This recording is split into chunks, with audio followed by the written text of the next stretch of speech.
Hola, ¿qué tal? Hola de nuevo, bienvenido o bienvenida aquí a este espacio de Marian Ponte, Apuntes de Psicología Consciente, segunda temporada. Estamos ya terminando la segunda temporada y dentro de poco pues seguiremos aportando valor desde esa perspectiva en este espacio en una nueva temporada de podcast, si nos estás escuchando, o de vídeo, si nos estás viendo aquí en YouTube. De hecho, si alguno estáis habituado a oírnos, pues os animo a que vayáis al canal de YouTube de Marian Ponte y también pues nos veáis alguna vez y veáis las caras y la conversación que vamos manteniendo.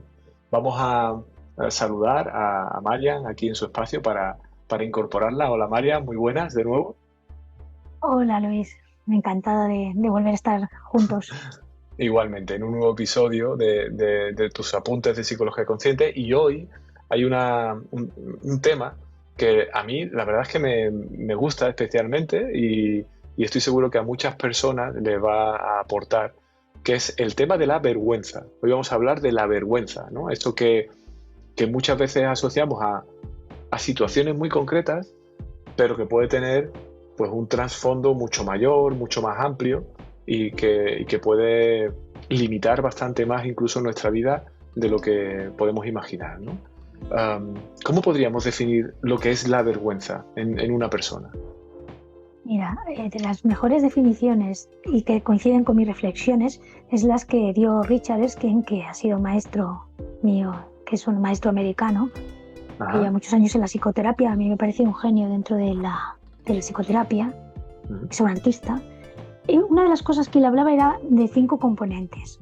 Entre ellos había el componente de la profunda negación de uno mismo, el rechazo que uno se tiene a sí mismo, el miedo a que te descubran, ¿no? Por ejemplo, a veces Vale. puede haber un síndrome del impostor, ¿no? Ujú. La impotencia de todo lo que se ha vivido, la profunda tristeza que ha quedado dentro por todo lo que no se ha ido dando, por lo que la vergüenza implica una sensación de que tú eres un error, Vale. que todo lo que tú haces, todo lo que tú dices, pues está con ese sesgo, por lo que no Vale. mereces. Entonces, No debajo de merecer. la vergüenza hay todo ese tipo de componentes, porque hay un rechazo fuertísimo y hay un temor a ser descubierto. Esto en términos generales cuesta, porque esto es una descomposición. Evidentemente en el mundo emocional lo vamos descomponiendo a cachitos, pero ciertamente cuando tú observas todo lo que hay debajo, estos componentes se aplican. Y Ujú. cuando trabajas muy profundamente con las personas, muchas veces ha habido una ira muy profunda, pero después de esa ira, de esa autocrítica extrema, de esa toxicidad con uno mismo, Ujú. debajo entran en una profunda tristeza y desolación. Claro, quizás la ira es casi la reacción de verse tan inútil, ¿no? O posiblemente, ¿no? Es como una reacción Sí, más a lo que está viviendo. y no permitirse fallar también forma parte de no vivir eso, ¿sí? Entonces eso Eso. genera un montón de sufrimiento humano. Y a veces a esas personas les puedes decir lo bien que lo hacen o cómo funcionan, pero es difícil que puedan verse con esos ojos de amor, dado que Ujú. no hubieron referentes y que los modelos de referentes que han tenido son de supervivencia. Entonces vemos en muchas familias disfuncionales, sea porque ha habido alcoholismo o porque ha habido otro tipo de disfunciones o trastornos en alguno de los padres o Ujú. negligencia, El abuso narcisismo que hablábamos, ¿no? Un padre narcisista, por sí, ejemplo, que te o hunde madre. continuamente. O madre. Evidentemente, esa vergüenza tóxica está por debajo. Por eso les Ujú. cuesta mucho avanzar. Entonces, la sensación de que van a ser rechazados produce la profecía autocumplida de vivir rechazo. Ya. Entonces, son heridas tremendamente profundas donde las personas hacen esfuerzos constantes para ser aceptados, pero hay el temor de que no lo sean. Al mismo tiempo, hay una complacencia o hay una retirada o incluso la provocación de una retirada. Pues Mm. porque cuando pasa algo uno cree que el problema es uno mismo o que no Claro. merece que lo quieran. Entonces muchas veces, incluso si a esas personas se les muestra cuán valiosas son, sienten desconfianza, te niegan o se niegan, porque forma parte de lo que han alimentado y lo que tenían que aceptar en la supervivencia, y es que no había nadie para ellos. Y Exacto. realmente no había nadie para ellos. Que me conecta mucho, ¿eh? Porque he tenido hace poco, lo hemos comentado antes, he tenido hace poco alguna conversación sobre este tema, ¿no? Y cuando simplemente casi por ayudar como amigo, ¿no? Tratas de indagar un poco, te das cuenta que hasta, aunque intelectualmente tú les hables de su valía, de su capacidad, de esos momentos, ellos no pueden pasar de cierto nivel de confianza en ellos mismos. Es como, mira, a partir de aquí ya no confío ni que me lo estés diciendo de verdad, ¿no? Es como, ya no me lo puedo creer, no me puedo creer que yo sea esta persona que tú ves. Claro, pero fíjate que el autoconcepto fue definido por otros Sí, y claro, fue definido por las circunstancias. Entonces, una de claro, las dificultades estriba en tener la capacidad para tener experiencias rectificadoras, pero para eso muchas veces se necesita una ayuda, se necesita una colaboración, se claro. necesita un terapeuta en estos casos, o alguien lo suficientemente consistente y dependible para poder transformar su mundo interior. De otra manera es bastante complejo. Entonces tú le puedes amar muchísimo, tú le puedes decir 30.000 cosas a alguien y decírselo de corazón, Ujú. pero la semilla de la desconfianza requiere mucho trabajo, porque tú imagínate que de golpe pudieran creérselo, sería difícil porque no hay sostén. O si confían en ti, le puedes volver a retirar esas palabras, volverían a vivir la decepción profunda. Claro.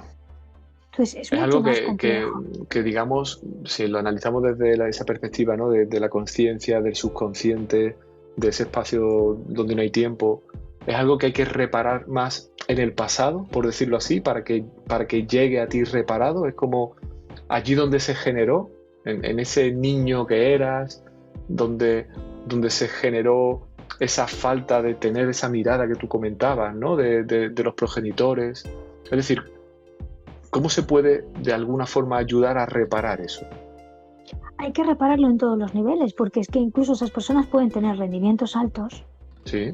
y Ujú. están viendo cómo la vida les va bien y están negando cosas que son evidentes.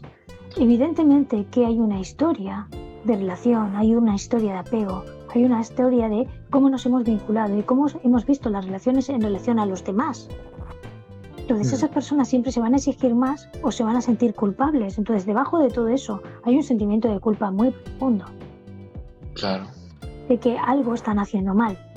Eso hace que sea muy difícil. Entonces todos esos componentes generan vergüenza. Por eso hay una cabeza gacha. Es como aquel niño que papá se acerca y va súper alegre a recibirlo y papá cada día le suelta algo inadecuado. El niño va bajando la cabeza y al final siente que molesta a papá y se retira. Claro, Como, pero por otro como lado lo símbolo, ¿no? necesita, tiene el apego, lo necesita, entonces como que entra en una Pero situación súper entonces, compleja. evidentemente, ¿y cómo se resuelve esa complejidad? Con esos mecanismos de vergüenza tóxica, con esa retirada, con esa ausencia interna hacia el otro, que se queda a la expectativa, pero al mismo tiempo buscando al otro, pero no sintiéndose digno de ese amor. Entonces Yeah. han habido muchísimos procesos ahí que han complicado la historia. Piensa que muchas personas vienen de padres críticos o madres críticas y ausencias, si no habían otros problemas más graves. Claro. Entonces, esa reparación requiere dar una estructura, requiere dar unas bases. Esas bases que cementas para dar consistencia y solidez es un trabajo de individuación alto.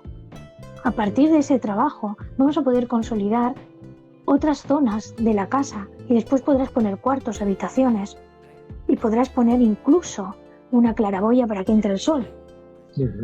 Hay que iluminar el sótano primero y hay Claro, que cimentarlo. claro. Entonces es un proceso lento, delicado, en función del grado de vergüenza. No es lo mismo uno o dos incidentes que te dieron vergüenza y que te afectan en el hoy. Los trabajas y si has tenido buenas relaciones, si tienes sostén y has tenido una vida donde la vida te ha ido dando aprendizajes, valoración y has ido acumulando cosas bonitas, es más fácil que en un momento determinado sea más fácil reparar. Pero no es lo mismo cosas puntuales que algo alargado en el tiempo. No es lo mismo que te pasaran cosas a los 8 años que desde el vientre de mamá. Entonces aquí hay que hacer una evaluación profunda. Evidentemente, si ya es desde el vientre de mamá e incluso al nacer o había un padre o una madre narcisista, el trabajo es doloroso y es complejo, porque la persona ha aprendido a dudar de sí misma a cada paso que da, Claro. a ver la Y a vida tener un como un juicio reflejo. negativo, a tener un juicio negativo desde la persona que en teoría tiene que generar en ti justo lo contrario, ese germen de la autoestima, del autoconcepto, y lo que lo Claro, genera es negativo. Claro. Y cuando hay paz, te estás preguntando cuándo va a venir el problema. Porque ya has generado una forma de pensar y una forma de entender problemas y una forma de intentar evitar problemas. Entonces, puedes estar media vida evitando o vivir en un conflicto permanente. Pero eso no deja de ser insano y te imposibilita justamente reparar tus heridas. Claro. Evitar en este caso, en el fondo, es seguir sintiendo la mirada negativa, porque estoy huyendo de ella y al final es porque acepto que sigo sintiéndome incapaz de satisfacer y estoy todavía vinculado hacia la persona que me está... O me tengo que retirar porque no voy a cumplir las expectativas. Claro. Pero si no me retiro, me tengo que exigir. Pero si no me retiro es malo. Porque estoy pendiente de vivir una vida. Porque dentro de mí hay la semilla del rechazo. Y dentro de mí no me siento valioso, ni lo suficientemente bueno. Y además, algún día se puede ver que hay un fraude. O a largo plazo me van a rechazar cuando empiecen a conocerme. Entonces todo eso está dentro. Y todo eso son componentes de la vergüenza. Bueno. Me quedaba un momento en calma porque estábamos llegando justo a este momento de la pausa y decía, bueno, creo que hemos conseguido plantear la situación muy bien. Entonces viene muy bien la pausa porque paramos un momentito para que tengas más información sobre ti y a la vuelta pues tratamos de ser constructivos, ¿no? Tratamos de ahora de ver cómo podemos trabajar todo eso. Así que nada, en un segundito volvemos. Recuerda que en marianponte.com tienes muchos más podcasts, contenidos y la posibilidad de contactar con Marian para resolver tu situación personal y avanzar hacia la vida plena y consciente. Bueno, pues ya estamos aquí, después de esta breve pausa. Ya sabéis que marianponte.com, ahí está todo lo podéis ver todo ahí. Sus libros, sus artículos, estos vídeos y mucho más. Y por supuesto, pues sus cursos, sus formaciones, donde podréis pues seguir creciendo en este desarrollo del camino consciente. Y estamos hablando de la vergüenza y en esa primera parte hemos planteado, ¿no? Marian nos ha ayudado a plantear muy bien lo que supone y cómo eso que casi queda como el acto final, me da vergüenza esto, me da vergüenza lo otro, cuando realmente tiene una base profunda, es mucho más importante, mucho más limitante para la persona, ¿no? Estábamos diciendo, claro, para construir o para reconstruir todo esto hay que empezar por la cimentación, decías tú, ¿no? Sobre todo si se da una situación de vergüenza que parte de, pues casi de un bebé que tiene uno de los padres pues que son narcisistas, que todo es negativo, que todo es tú no vales o no te veo o no te... Entonces, claro, evidentemente no podemos decir aquí cómo es un proceso uno a uno contigo porque es muy personal, como siempre dicen, ¿no? Pero si llega una persona y dice, bueno, tengo 30 años, profesionalmente a lo mejor hasta me va bien, pero yo me sigo sintiendo un fracaso, me da vergüenza exponerme, siempre creo que me van a descubrir. Y llevo toda la vida tratando de demostrarle a mi padre o a mi madre y siempre he sido un fracaso para ella o para él. ¿Por dónde empiezo? ¿Qué hago? Primero, para tomar conciencia de qué valores humanos tienes y que te han sostenido. ¿Cuántas personas en la vida te han dicho que realmente habías aportado tu granito de arena?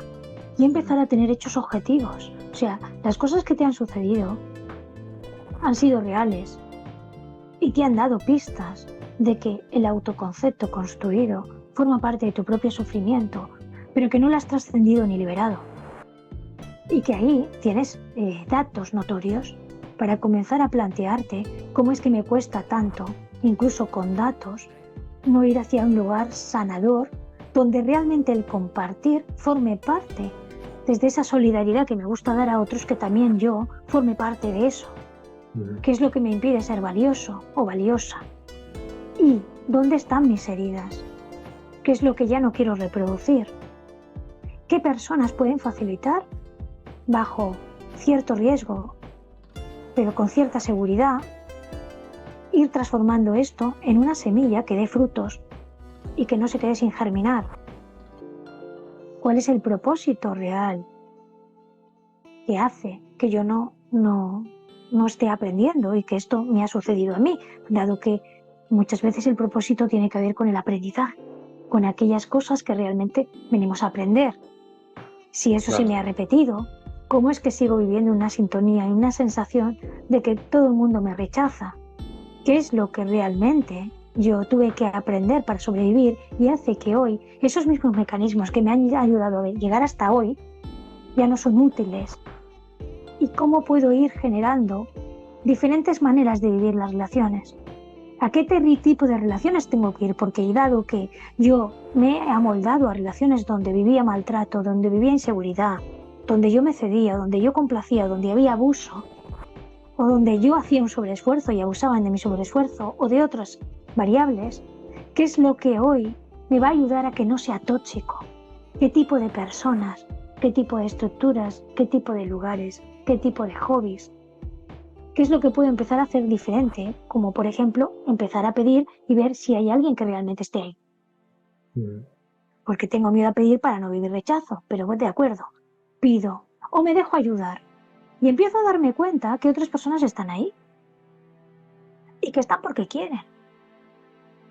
Si fuera tan malo o mala, no habría ninguna solidaridad conmigo. Significa que Claro. solo por el hecho de existir ya merezco, y que hay personas que se inspiran, porque las personas nos inspiramos gracias a otros y eso nos activa lo mejor de nosotros y nosotros nos activamos también para ofrecer.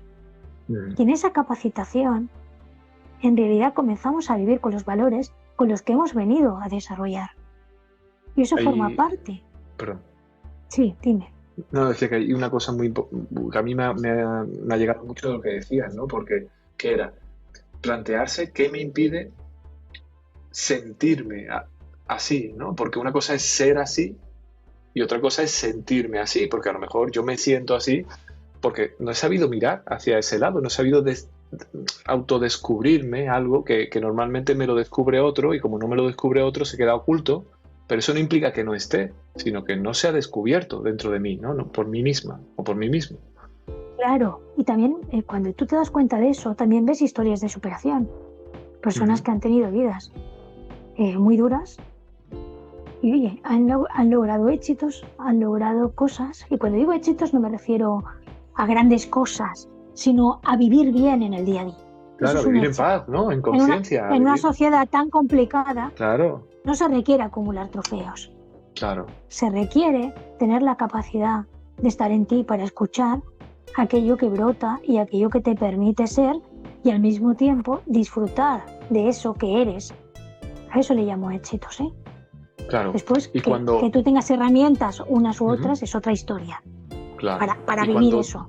Cuando tú decías que, porque puede que, de hecho es que me pasaba, ¿no? Hablando con otra persona que me decía que aunque tiene una sensación un poco global, ¿no? De ese fracaso y que le da vergüenza ser descubierto, pero está muy asociado a ser un fracaso o ser descubierto por alguien concreto, ¿no? Por creo que era su madre, su padre.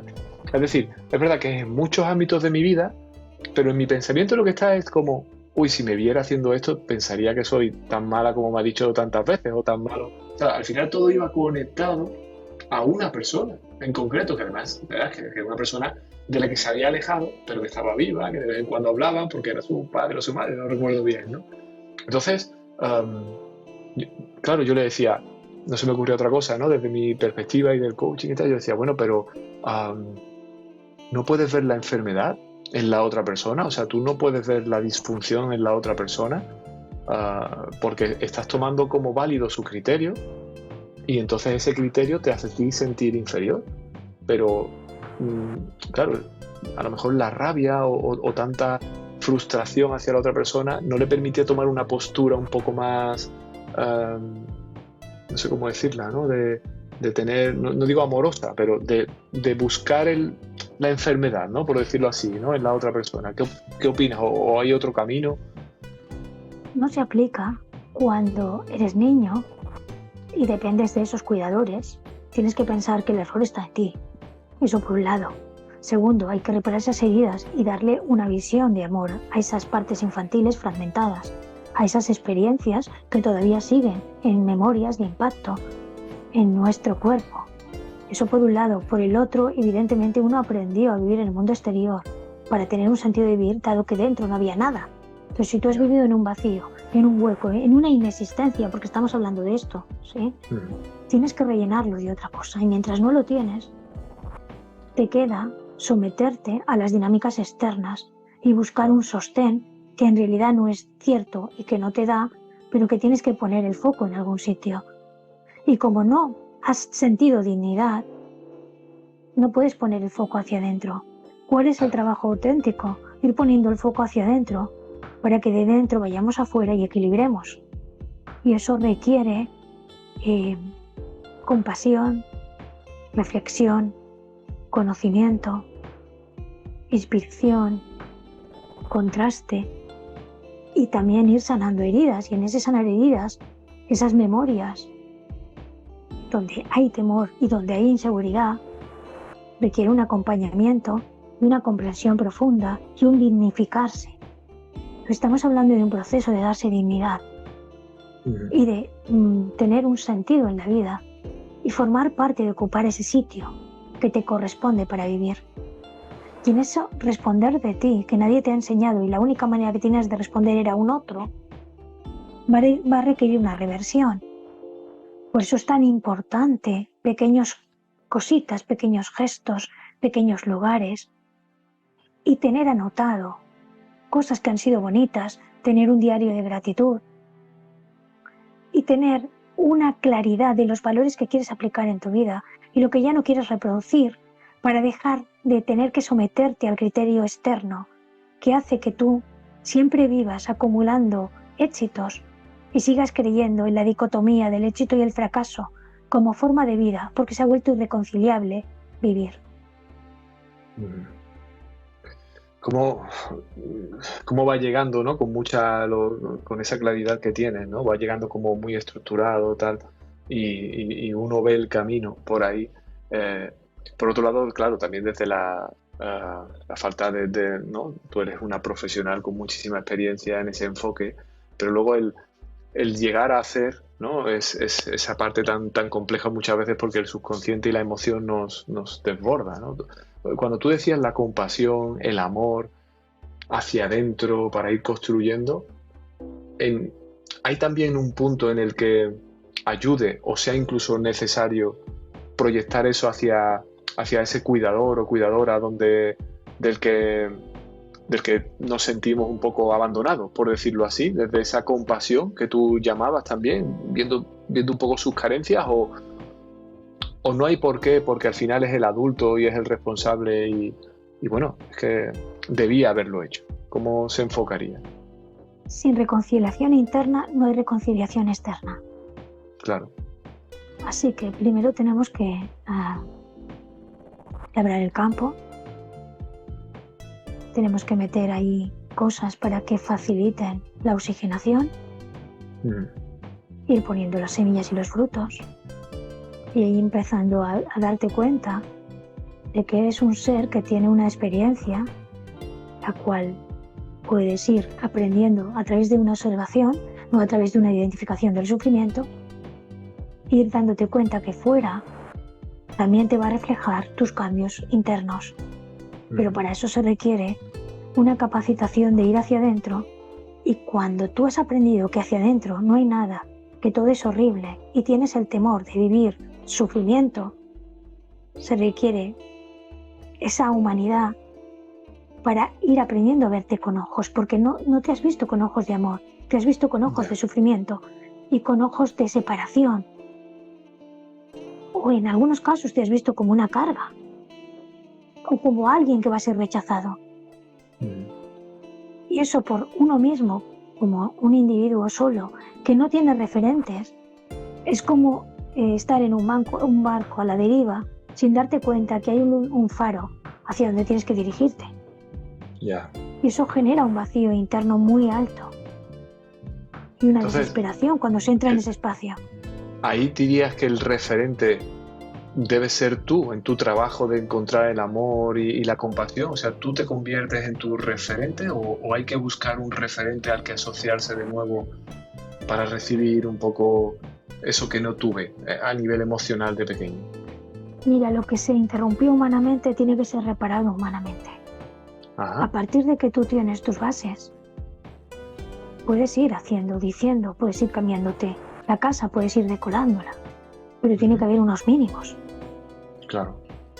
¿Por qué? Porque somos seres sociales, vivimos en un mundo social y todos necesitamos de todos, porque hay una interdependencia, que no es lo mismo que una dependencia. Que la gente lo confunde, ¿no? Entonces ahí todos somos importantes y todos necesitamos de espejos y todos necesitamos de ayudas, de comprensiones, de reflexiones y de intercambios. Pero el intercambio que tú tuviste fue un rechazo hacia tu valía y hacia tu contribución. Entonces, aunque contribuyas, no le vas a dar valor a lo que estás ofreciendo. Lo primero es recuperar que lo que haces y dices y lo que eres tiene un valor, pero no te lo han hecho saber. Y tú has tenido que amoldarte a que eso es lo que tenías que hacer y eso te tocaba. Entonces hay muchas cosas a reestructurar. Entonces, una mente que está fijada en el sufrimiento no puede salir de ahí con la misma fijación. Tiene que tener componentes externos de verificación y de contraste, pero al mismo tiempo se le tiene que enseñar a ser un observador, pero también a darse cuenta que tiene una dignidad y que todo lo que le ha pasado no es lo que merece, sino ha sido lo que hoy tiene que desaprender y dar una nueva visión para un nuevo avance. Y eso es muy difícil hacerlo en soledad. Se va a requerir pues personas que estén cerca o que tengan ciertas solidaridades. Entonces, ese conjunto sumatorio social te va revirtiendo en ir teniendo momentos donde suman la parte agradable y no está solamente la parte de duda, donde hay una contribución o donde hay una sensación de coparticipación y donde también te vas dando permisos para ser, para existir o para regalarte cosas que son importantes para ti. Todo eso es un conjunto de cosas sumatorias que van a ir cambiando la estructura, pero no va a cambiar de un lunes para un martes. Claro, no, por lo que intuyo, la verdad es que es uno de los temas que yo de entrada los pensaba importante, pero con cierta liviano, y sin embargo creo que para muchos de las personas que nos están oyendo tienen que haber descubierto que hay una profundidad, unas raíces muy potentes en el concepto de vergüenza y que requiere de verdad un compromiso y un trabajo profundo de toma de conciencia o de psicología consciente para ir resolviéndolo. Sí, y eso da inseguridad. Claro. Y da idas y venidas. Y ahí es donde está el compromiso de aprender a darse cuenta que ese tránsito es lo que te humaniza. Y ahí se tiene que trabajar con los críticos que se han construido tanto hacia uno mismo como hacia la sociedad. Porque hay un temor a ese rechazo constante. Pues sí. Bueno, pues estamos llegando al final. Creo que ha sido muy intensa esta entrevista, con muchísima sustancia. Yo, por ejemplo, me la voy a volver a ver, porque me anotaba cosas para seguir la propia conversación y el diálogo, pero creo que hay muchas ideas, muchos conceptos que a cualquiera de nosotros, incluso por la parte proporcional que podamos sentir de vergüenza externa o sobre todo interna, nos puede ayudar muchísimo. Así que te lo agradezco, María, muchísimas gracias por esto. Le diré a mis amigos además que se vean el vídeo en cuanto lo publiquemos también y que si sienten la necesidad pues que te llamen, por supuesto. Muchas gracias, Luis, porque es un tema vital y muy usual, donde las personas no son conscientes de lo que les genera. Muy bien, muchísimas gracias y nada, aquí en nuestros apuntes de psicología consciente pues volveremos prontito con otro episodio, posiblemente ya al menos con esa idea de que haya una nueva temporada que no tardará, simplemente por darle un poco de orden a todo. Y en marianponte.com, como siempre, pues sigue toda la actividad, todo el contenido y todo lo que nos ofrece Marian Ponte. Así que nada, un saludo a todos y hasta la próxima. Hasta la próxima. Gracias.